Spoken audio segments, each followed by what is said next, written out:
So this video is all about resistance. I haven't seen one human that doesn't experience resistance. In the context of student athletes, it would be resistance to doing homework, resistance to studying, resistance to consistently executing on weekly workouts, resistance to eating healthy food or cooking healthy food for yourself. So what I'm going to do is I'm going to break down as quickly and simply as I possibly can in this moment a little bit of like an introduction to resistance to help you wrap your mind around it. And then I'm going to share a few tools that you can use, whether you are a student athlete, whether you are a parent, an adult. Hopefully these tools are going to be applicable. I think they're applicable to anyone beyond just student athletes. So first off, let's say resistance is occurring, it's showing up in a soccer player's life. I have a teenage soccer player and we worked on this together recently. And she consistently, while she's made some great progress with consistently doing her weekly 300 yard or meter interval shuttles. She's been doing that to build her fitness and her endurance. Great. She's made incredible progress. I am so proud of her. Also, she has consistently not been executing on her custom technical skills trainings that I created for her. She's a center forward, and that was my position when I played. And so I created custom technical sessions for her with a soccer ball. And I know, and she agreed in our session, that when she executes on those workouts consistently over time and we get feedback on how they go for her, and then I gradually tweak those training sessions for her, and then I'll start layering in slightly more complex layers to the workouts. Like, for example, instead of her just shooting the ball and placing it into the bottom left corner, I'm gonna actually have her start developing studying and then layering in different types of technique about how she actually hits the ball, whether she's driving it, whether she's using the inside of her foot, whether she's chipping it. Okay, so anyway, she agreed. Yes, Jen, if I were to do that consistently, I would be so much more likely to accomplish the goals that I have. I would be so much more likely to evolve at the pace that I want to as a soccer player.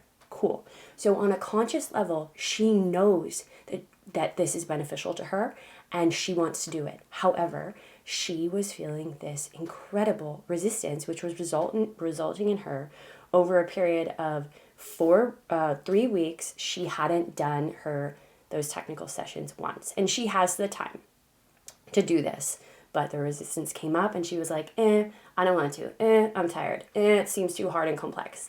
Okay, so what I explained to her was that resistance usually shows up because it's trying to protect us from something.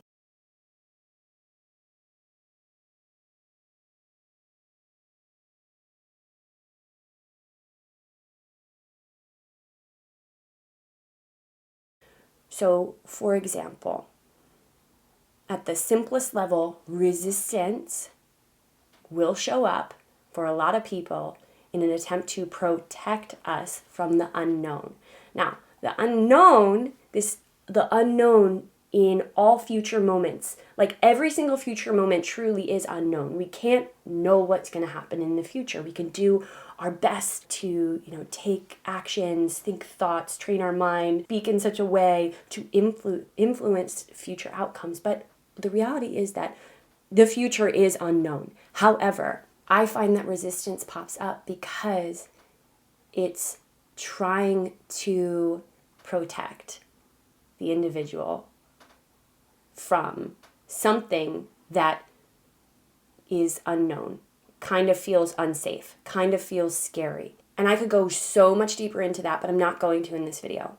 And I'm going to add to that another way in which resistance protects us, or is trying to protect us, but it's actually sabotaging us, is it, in a way, if you think about it in this way, it kind of makes sense. If I don't fully commit myself and go all in and do everything within my power to help me get to a particular goal. So if you don't do that and you don't get the goal that you have, then the individual can kind of be like, oh man, well, if I had tried harder, I could have gotten it. Maybe I would have gotten it. But I didn't, so it kind of hurts less that I didn't get it. Because I didn't fully give it my all, right? Versus, in a weird way, but this act applies to so many kids that I work with until we break it down and help them move through it. For some people, some kids who I work with, they kind of have this programming inside, this outdated programming, where it feels like to them, if they really, really go 100% for what they want and put all of their heart and soul into moving toward a particular goal, if they don't get it, then there's this like belief that, oh my gosh, it would just be heartbreaking. I wouldn't be able to survive that. So the resistance, in a way, is protecting that individual from that perceived future heartbreak. Okay.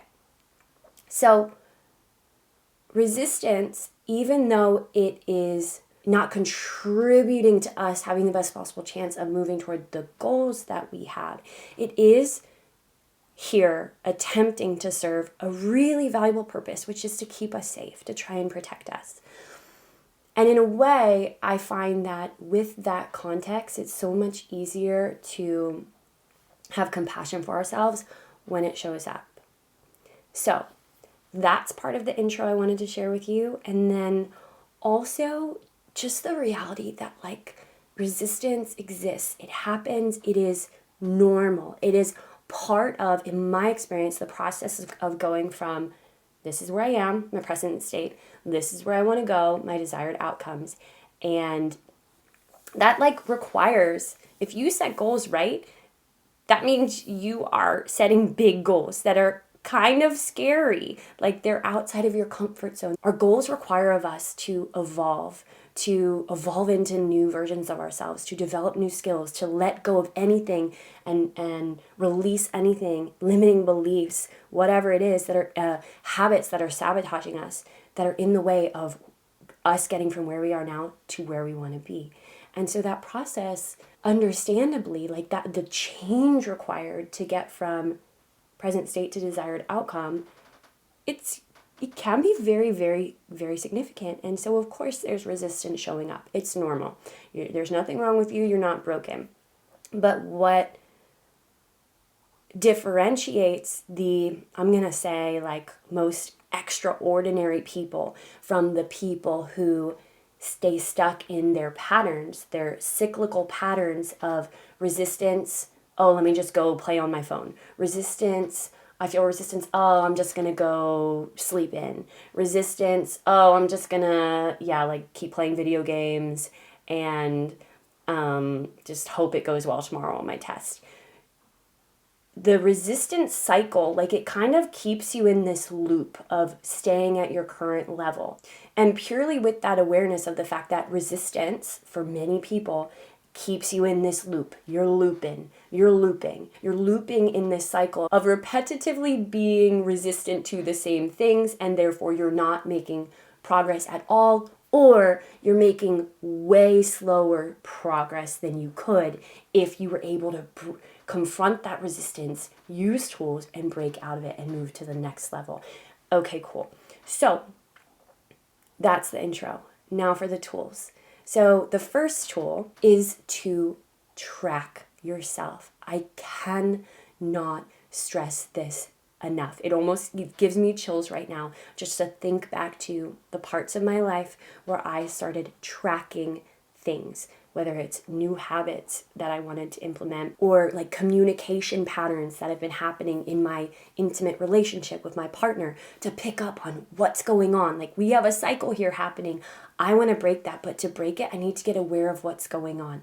So track whatever it is that you want to do, and over time, and I would recommend you track for Depends on what it is you're doing, but I would say you want to be tracking for like 90 days and put into place some accountability so that you are regularly, whether it's, I would probably say every week, you're reviewing, okay, how did I do? So in the case of my soccer player, what I started doing for her was we started tracking, like I said, over a period of weeks, how she was executing on her technical trainings. And what happened was it helped her to see, oh my gosh, the inconsistency of my actions is hurting me. It is slowing me down. The likelihood of me accomplishing these really big goals that I have, she wants to play T1 in college, like, I'm not doing enough to be a match for that level. And so when you track whatever it is, whatever new habit or workout or whatever you want to onboard into your life, when you track it and you regularly check in on it, you are going to get some, I would say, confronting feedback potentially about like the reality of how much you're executing and how much you're not. And by the way, along the way, the invitation to you is to celebrate yourself so much. There is science to back up how supportive, relentless celebration of yourself is when you want to adopt a new habit. So if you do 1% more this week compared to last week, celebrate it. If you do a 0.5% more this week compared to last week, celebrate it. We live in, I would say, a culture where most people just like beat up on themselves, and they, myself included, like I've gotten really caught up in places of self-judgment. You haven't done enough. You did all this today, but like you still didn't do that, so you're a failure. I don't think I took it to that extreme, but I definitely wasn't celebrating myself. And there's science to back up the power of it. Okay, great. So that's the first tool, to track it. And maybe if you're a student athlete, circle in a parent and get a parent to support you in this tracking and accountability, because I promise you, with more than just one person doing this, more than just you, your chances of being successful and picking up on the patterns and then creating a solution to whatever the pattern is going to improve exponentially. Okay, tool number 2. So when you're feeling resistant, this is key. So commit to doing the minimum amount of time or the minimum amount of reps that you can 100% execute on. So maybe it's like, okay, I'm going to do 1 minute of meditation every night before bed. Or I'm going to do 5 reps of shooting with my right foot and 5 reps of shooting with my left foot after I've done my warm up. If after that point I'm like, nope, I'm feeling resistant, or I still just don't want to do it, then okay, you made the effort and let it go. Come back tomorrow. But I find almost all of the time when I just start at that bare minimum commitment and I set a timer for that 1 minute or those 5 minutes or those 5 reps, that helps me and the student athletes I work with to move through the resistance enough that they actually are so happy they did the thing, they started the thing, and then they finish it. Tool number 3, I invite you to channel the first draft mentality. So if you're new to doing anything, in the case of my soccer playing teenager, she was new to these technical workouts, these soccer center forward specific workouts where she was going to be doing some dribbling and shooting and building up to doing that at game pace. For her, the workouts felt a little bit like intimidating. Like, oh, this is all new stuff to me and I've never done it before and I want to get it all right the first time and do it perfect the first time, and she's putting all this pressure on herself. Ultimately, though, it's not super resourceful to put all that pressure on ourselves to get it right, to get it perfect, which doesn't exist the first time. Perfection just doesn't exist. No one is perfect, not even the best soccer players in the world. But far too often, the kids I work with, they have this expectation of themselves to be perfect. And what that does is that creates a lot of resistance to doing of the thing, doing of the workout, to studying, to writing that first draft of the paper. And so what I recommend you do is to, the first time you do anything, if it's for my soccer player, doing a particular new workout, just do it to get it done. Just try it out. Do your best. Get it done. Think of it as the first draft. We're not going for excellence here. We're going for a first draft. And come back next time, and I guarantee you 1,000,000% for certain you will be better at it the next time. But here's the thing. Like, just keep in mind, any incredible book that has been published, any book that's been published for that matter, I would say. But let's say, like, some of the most loved books in the world. I mean, I love Harry Potter. I know that's quite popular for many people. Guarantee you that book and every book in the series went through, I don't know, dozens, if not more, drafts to get to the point of publishing. And so when we start to adopt that mentality and take all this heavy weighted pressure off of ourselves to be perfect and do it like at a world-class level the first time, then it becomes just so much more doable and enjoyable. And so that's it. That's all I have for you for now. I hope this video supported you. If it did, let me know what your biggest takeaways are.